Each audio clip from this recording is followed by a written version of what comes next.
mhlambe ke la abasuke sebegula khona ke kakhulu into yakhona yona ethini ke laba sebegula kakhulu ke nakhona ke uhlelo lo bengisho ngalo luyaqhubeka kodwa kubaluleke kakhulu ake ngithathe nje wona umdlavuza ngiyathanda ukwenza ngayo isibonelo ngoba izinhlungu zakhona ziba nzima kakhulu lokho abathi excruciating pain okusho ukuthi le inhlungu lezi okusho lapho ke sekufanele ke kube nohlelo ke lwamaphilisi noma imishanguzo ke manje esikunikeza yona kungaba omorphine kungaba yini yokuthi ke manje phuza phela ungazizwa le inhlungu ukuthi noma ngabe kuthiwa ke umdali weinsuku uyakubiza kodwa ukubiza ngokuthula ukubiza ngesizotha awukho ezinhlungwini yilapho ke manje na ke thina ke lapha kwezempilo ekufanele sibheke kakhulu ukuthi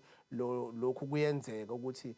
sinayo yonke lemishanguzo efanele okweyinto ke ekhona esinayo kumnyango wethu.